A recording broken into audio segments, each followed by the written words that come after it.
Today we have an awesome revenge story that shows why you shouldn't mess with somebody that owns animals. We'll get into that in a bit, but first, my mom found out. It's kind of a long story, but when I got into college, as the first person in my family to make it there, my cousin decided that it was her place to tell me that I would fail out and get pregnant and have to move back in with my parents. She was a little jealous, but that's whatever. I called her a witch. We argued and stopped talking for a while. After a while, she started messaging me asking if I've failed yet or if I was dropping out. I decided at that moment to just piss her off a bit. See, she hates clowns, not terrified or any phobias, but she hates them. So every year for the past 11 years, I've picked a random day in a different month to send her a box of clown stuff, all with no return address. She has no idea. My partner's known and loves this, but my cousin is so confused on how this keeps happening. Well, this year marks the 12th box, and I don't know if I want to continue this after or let it end.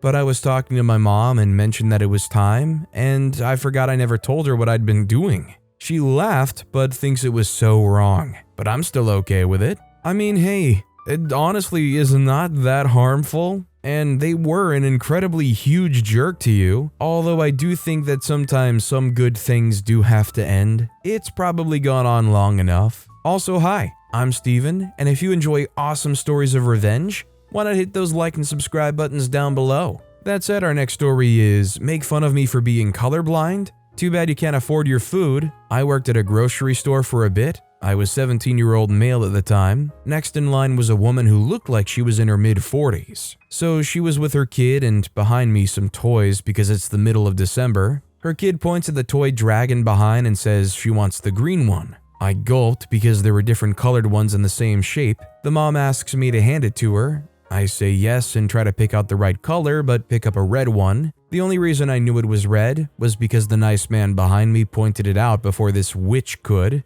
The mother started laughing and said, "What are you, a colorblind mutt or something?" I say, "Yes, ma'am, I am colorblind. Can you tell me which shelf has the green dragon for your daughter?" The witch starts laughing like a hyena. And as she's wheezing, she pulls out her phone and says, "What color is my phone case, you R-word? I just want this to be over," but then she says, "Do you want a treat, colorblind dog?" In a voice that you would see someone with a dog say. "Ma'am, would you like to scan your items now?" She does, and her price is like $500. She looks at her phone and then at her daughter and says, "It's a good thing mommy saves coupons." She pulled out a total of 25 coupons, and overall it would have brought the price down a good $200. But while she wasn't looking, I scanned one of them and pretended to try to scan the others. I told her after a few attempts of trying, only one of her coupons were useful and made up some fake BS about how the other coupons were most likely invalid due to the lack of coupon production and these were expired. It was safe to say Xmas dinner might have been canceled that year. Also, if that witch is reading this, the color of the phone case was red. I don't know if OP didn't have the ability to do so or rather would have just tried to kill them with kindness,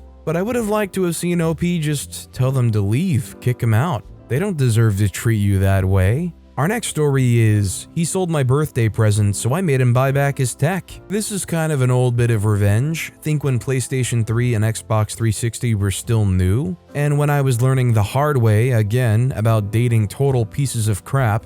Boyfriend at the time, I would learn later, was a complete turd, absolute piece of crap. But I had no self-esteem and he paid me compliments, so I ended up dating him. Learn quickly, girls, preferably in your early teens. Compliments do not equal good guy. Anyway, he was a jerk and I was grateful. For my birthday, my parents bought me an Xbox 360. Or rather, they put 150 British pounds for birthday and Christmas towards me getting said console. Boyfriend fronted the rest. It lived at his house because he had a better TV. He had given me his old PSP because he had also just bought a PS3, and it came with a lot of accessories and games. A few weeks pass and he sold the Xbox. Reminder, partly my Xbox and a present from my folks, and bought himself a new iPhone. He had also asked for his PSP back, but his mom reminded him that it was a gift, so he backed off about it. A few weeks after that, yeah, I know I didn't dump him the second he sold my console, but people with no self-esteem take an obscene amount of crap.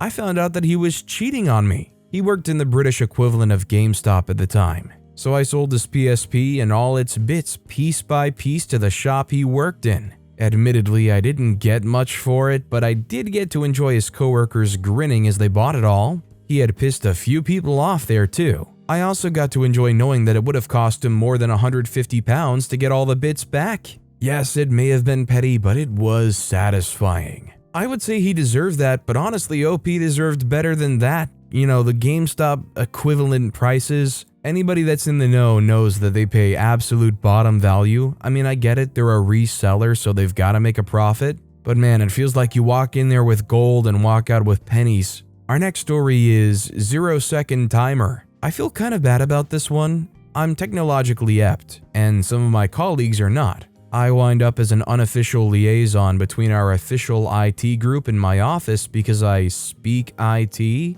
but with a level of diplomacy that puts my office at ease. We recently had to add two-factor logins to pretty much everything we do for our work. I was able to explain what that meant to my coworkers and to talk them through downloading the necessary phone app and establishing an authenticated link between the app and the work network. One nice feature with the software was that you could set up a ticket expiration time of up to 15 minutes of network idleness before it asked you to authenticate again. So as long as you were working online, it would maintain your connection. I did this for everyone except for the one person who was the office know-it-all and the biggest pain in the tuchus about the whole process. They got a 0-second delay. Send an email, authentication required. Refresh email, authentication required. Load a web page on the secure network. Upload a file to the shared web drive. Try to edit a shared spreadsheet. Authentication required times 4. Every single time they wanted network access. When they finally blew up at IT about how awful the system was, I went to their desk and asked them, well, why did you set it for 0 seconds?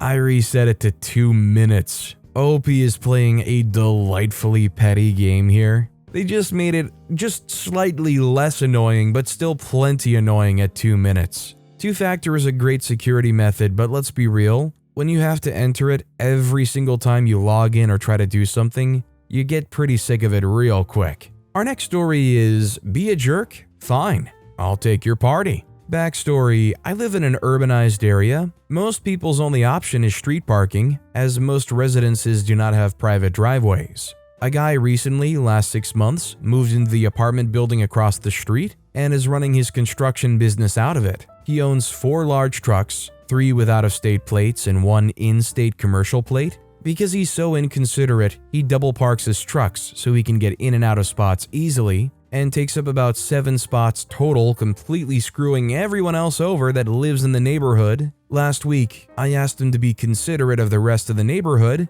since he's always parking like a jerk. In those words verbatim, I understand you catch more flies with honey than vinegar, but screw him at this point. He shrugged me off and left his cars double parked. That night, he was throwing a get-together where he and about 10 others were all drinking in lawn chairs in the sidewalk, blasting music out of one of the vehicles. Cue petty revenge. Multiple calls to the police about public intoxication and excessive noise levels led to multiple tickets being issued. Soon, calls to get commercial plates ticketed and towed for overnight parking is next on the list. Lesson, don't be an inconsiderate jerk and be kind to your neighbors. Yeah, in a place where you have limited parking, it's already one thing to have 4 different vehicles parked in places, but double parking all of them as well? This is the worst parking violator I have ever heard of. I don't really like the idea of reporting neighbors and trying to get them in trouble and stuff, but when they act like this, you're really left with no recourse other than to check if they can even operate that business from that location. This next story is, creepy guy sees something unexpected. Last night, I was enjoying an evening bowel movement when my girl gets a phone call from a random number. She asks who it is, but she can barely hear the guy. She does hear him say that he wants to come over and bring flowers. She calls to me, so I get off the toilet and she hands me the phone. I hear the guy and ask him who he is. He refuses to answer, saying he wants to come over. I tell him he has the wrong number. He's like, nah, I got the right number. He's calling me all sorts of curses. I'm lobbing some back, laughing the whole time. I hang up. He calls back asking for the Addy so he can come scoop up my girl, so I hang up again. Then he starts texting her phone, calling her skimpy, and then he starts to FaceTime her. Now, a couple of things I forgot to mention. 1, I'm still holding the phone, and 2, I never put my pants back on. So I decide that this guy really wants to see some head. I'd show him some. I angle the phone to look directly at my pride and joy and answer. Needless to say, but I'll say it anyway, he hangs up real quick and decides that this endeavor won't be worth it. Now, before anyone goes and says my girl's cheating on me, I trust her completely. She would never do that. There was also a text chain with this guy from 3 years ago where all my girl says is gross, replying to the message, "You wanna smash?" And then a pic of this guy holding a stack of money, which I can only assume is just a bunch of $1 bills since this guy's game is so pathetic. Yeah, I really don't know what this guy expected. I'm guessing he was really just here to be like a troll the whole time, because I really can't imagine this guy really expected to get on FaceTime when they knew OP was there and have like some kind of good result. This guy was probably on something and was just looking to mess things up, I don't know. Our next story is Pennies From Heck. This is a very old story.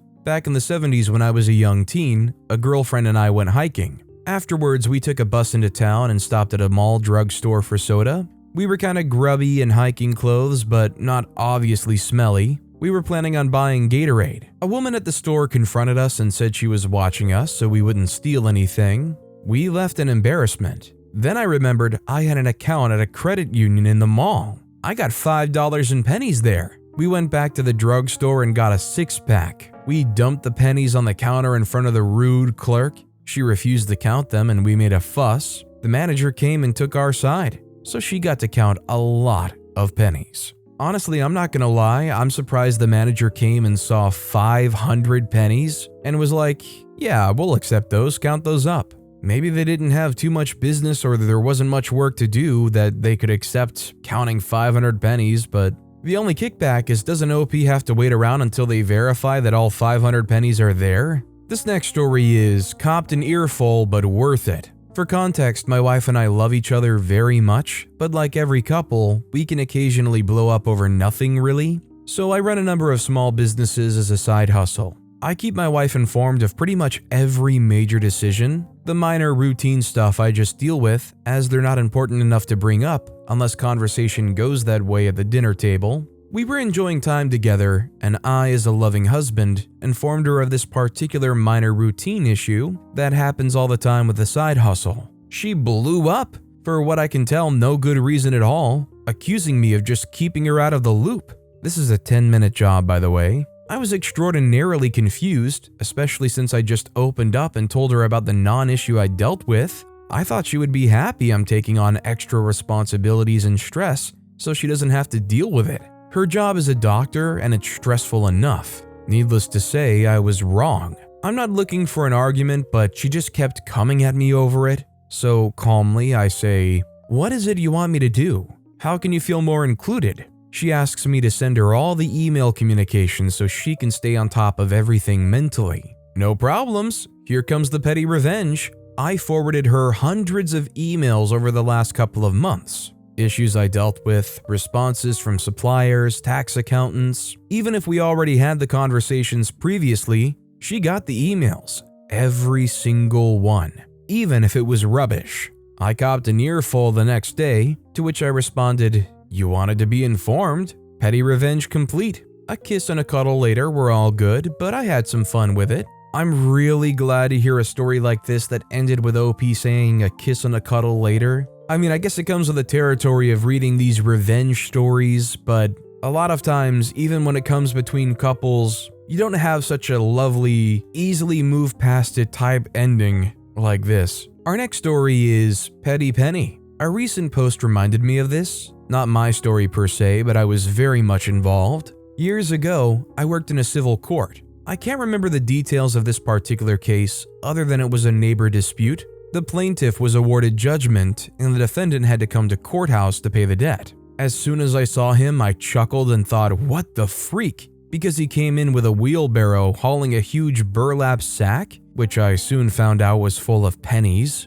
He was quite clearly upset about the judgment and insisted the only way he would reimburse the plaintiff was in the form of pennies, unrolled and free-flowing. I laughed softly, thinking to myself, not a bad idea actually. I don't recall the amount of the judgment, but it was something like $1,500, $500, or I don't know, however many it takes to fill a big burlap sack. I explained to him that not only would the court not be willing to accept a crap ton of pennies, it would be us rolling them all, not the plaintiff, and that he should speak with the plaintiff directly and offer his settlement. I thought that was the end of it, but about 30 minutes later, I picked up an incoming call from a very irate plaintiff who was practically screaming, "Do I have to take all these freaking pennies?" And I re-advised him that the courts did not guarantee payment of judgments, so he could certainly refuse, but he may otherwise never get paid. I can't remember what his reply was, but he ended up taking the pennies, and boy, he was not happy. I've always wanted to repay something like this in pennies, nickels now, I guess, but luckily so far I've never had a chance. Can you actually do this? Like, I feel like some places would almost ensure that you can't be that petty with your payment. Our next story is, I know it was petty of me, and the supervisor nearly got himself fired. Yesterday, early in the morning, late in third shift, well, before first shift's hourly people started showing up in the factory, the deed was done. The players in this unintended almost getting fired episode was myself and the low-life, nepotism-loving, favoritism-showing, flirt with every woman, wise butt third shift production lead. As our factory environmentalist for the past 2 years, having worked myself up through the ranks, I take my job seriously as the EPA and DEQ do not have a sense of humor. Overall, I've been with the company for nigh on 15 years. I'm in my 60s, and part of my job includes moving a 200-pound cart to the 14 work areas in the 335,000 square foot factory to verify, calibrate, and make sure everything is safe to use and operating within spec. I test lubricants, coolants, air and water quality, verify standards and test blocks of each work area. The other parts of my job is supervising a crew of 20+ highly trained men and women who maintain the machinery, work with engineers to improve our products, work with IT for programming and the buyers for purchasing, and on the days the VP of operations take vacation, fill in for him. The production lead for our third shift is a late 30s age, smarmy little snot eater who thinks he's God's gift to the factory. He's loud, whiny, boorish, and probably only got his position because he's the son of one of our better senior engineers. He's not my friend. He's complained about me for the past 6 months to his mom, the senior engineer, about how my work interrupts his crew. He's whined to the VPO that my office and labs are huge and his desk is on the production floor. He's tried to blame his people's poor performance on me, etc.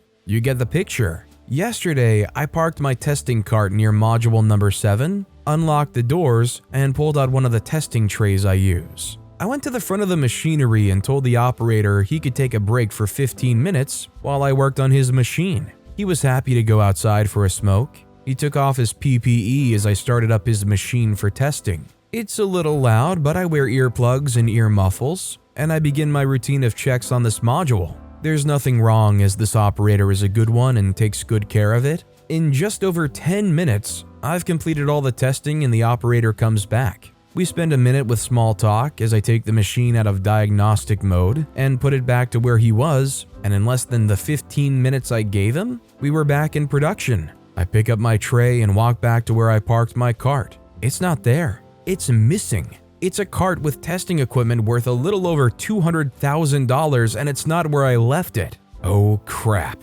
I'm in my 60s, so the first thing I suspect is my Alzheimer's has finally caught up with me. I asked the operator if he saw where my cart was, and he said he didn't touch it, but did the darting eye thing which told me maybe the production lead had moved it. I looked around and saw the little flat-headed fart in his reflective safety vest down the main aisle, trying real hard not to look in my direction while he was talking to the operator of module number 4. Tray in hand, I walked to where he is and asked if he'd moved my cart. I knew he had just by the way the operator of number 4 looked uncomfortable. The lead said, "Yeah, you left it in the aisle over the yellow line, so it was a safety hazard." I know I didn't, and if I had thought about it, I would have pulled up the video camera recording, so I moved it. I waited a beat, then another, while we stood there, thinking he'd found me doing something wrong that he could exploit to his advantage. We take safety very serious. After the third beat, I asked him where he'd moved my cart. He finally told me he'd moved it half the factory away and pointed.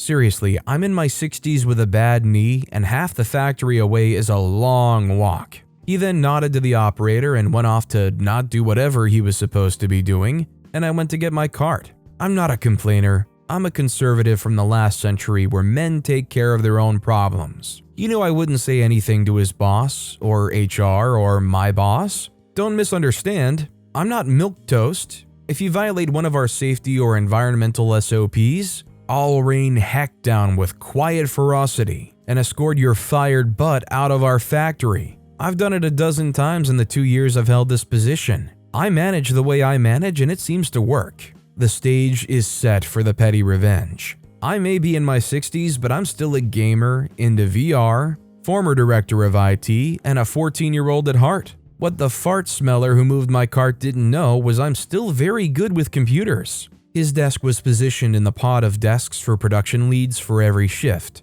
where nearly everyone on the floor can see his 32-inch monitor. I'd gotten my card and was pushing it to module number 8 when I heard the bell for third shift to take its final break. I knew there'd be no one on the floor as they went out for a smoke, or the canteen for a snack. It took me less than a minute to stop by his computer and swap his screensaver from the default floating clock we use to the rainbow flag of one of the community organizations I support. I'm not gay, but my youngest daughter is, and she's my baby. Our screensavers are defaulted to set to activate after a minute of inactivity, and I was well away from his computer before anyone was back from break. I had gotten module number 8 started in diagnostics and was elbow deep in testing when the operator, a 30-year-old veteran of the company, tapped me on the shoulder. I pulled out of the machine and lifted my hearing protection. He was chuckling and not saying a word. He nodded his head in the direction of the leader's desk. What I heard was,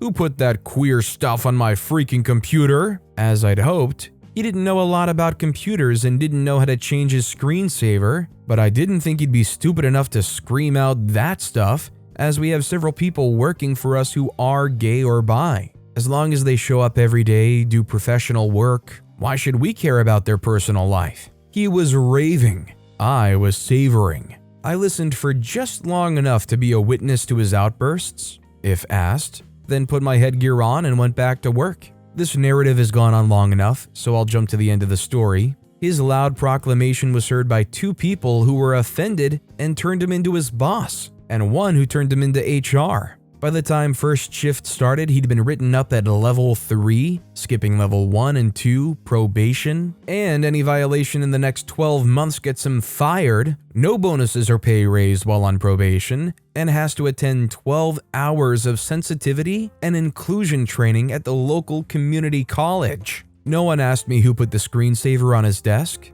and it stayed on through most of first shift, until one of the level 1 ITs came and changed it back to the clock. I think if anything, the most concerning thing to the people high up should be that this person doesn't know how to even just manage their way around Google fooing how to change their screensaver. Like, shouldn't this guy have some mild concept of how a computer works? He's supposed to be a production lead. This next story is Pesky real estate agent mailbox flyers. I've been getting persistent flyers from a real estate agency offering to sell my unit lately. Ironically, it's the same agency who sold me the place less than 2 years ago. I've always had a no junk mail sign up, but apparently this type of unsolicited mail doesn't count as junk mail. So my revenge? I took the name, email, and phone number of the agent on these flyers, and I visited half a dozen other local real estate websites, entering his contact details as a prospective seller. Some of the sites asked me for a street address, and I made sure to enter one from the ritzy part of town. Someone in the comments suggested they don't consider their stuff junk, so you have to change your sign to probably no unsolicited mail, but that probably still wouldn't stop these people, not unless you go and try to do something that's probably just not worth your time. Our next story is, don't mess with a witch that owns animals. Hi, I'm about to finish my school in a week. There's this one girl who's been making my life a heck for the past 2 years with teachers doing nothing about it. This school is a real crappy place. Anyway, I started telling this one stricter teacher about what's going on with her classes, how teachers don't react to her behavior. He had no idea about any of this, and thanks to that, she got a reprimand, but she doesn't give a crap and has just been acting worse because she realized that it doesn't really affect her school life. Well, since that didn't do much, I decided I'm going to take matters into my own hands. Since this girl's desk has her bubble gum all over it, principal told her to take them off. Did she do it? No. Do they care? No. Here's where me keeping animals comes into the story. You see, we have these chairs that kind of have holes that she loves to put garbage and more bubble gum into in their legs. I decided to put mealworms. They don't do anything to people other than crawl on them. They're a great snack for hamsters and lizards though, into these legs. I also decided to put some on the bubble gum for good measure. I hope that this will make this witch look like the most disgusting person. And I also hope that the principal will finally do something about her, because, you know, school's reputation is on the table. I'm sorry for not much detail, even though none of the idiot people I go to class with know English. I'm still kind of scared someone would find. We kind of really need an update here. I mean, it's definitely really good revenge as soon as they find what they think are probably maggots crawling around on this chair. They're definitely going to do something about it. Our next story is Pettiness at its best. This is not my story, but my aunt's. It was a long time ago, some details might not be clear. Once, my aunt planned a trip with her friends to Hawaii. The friends in question, A, B, and C as we'll call them. A was in charge of the plane tickets, my aunt of the hotel booking.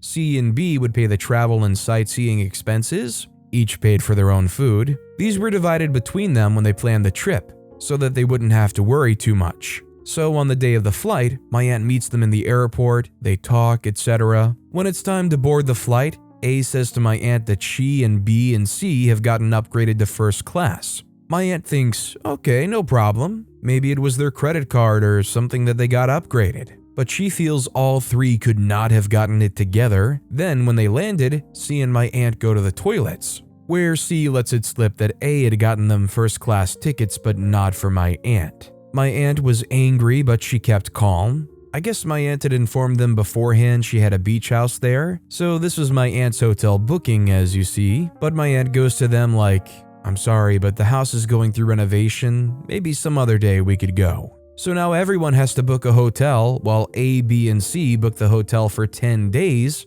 duration of the trip. My aunt selects the cheapest room for 3 days. She first told them 10 days, but later she went to the reception and changed it to 3. They all go to their respective rooms when it's time to go have food. My aunt orders the most expensive things, and miraculously she's forgotten her wallet. This went on for 2 more days. When the friends came to a realization, my aunt had already left the hotel and went to enjoy the vacation on her own. It really does sound like they had just invited the aunt to take advantage of her and use their nice place. So I can't really blame the aunt for just disguising things, trying to make the best of it, and cutting loose as soon as they could without them even really noticing until it was too late. I just hope the aunt enjoyed their time that they did spend there. But with that being said, that's all the time we have for today. Now, if you want to hear another awesome revenge story, check out that video on the left. Or if you missed my latest video, check out that video on the right. That said, I'll see you all next time with some more stories.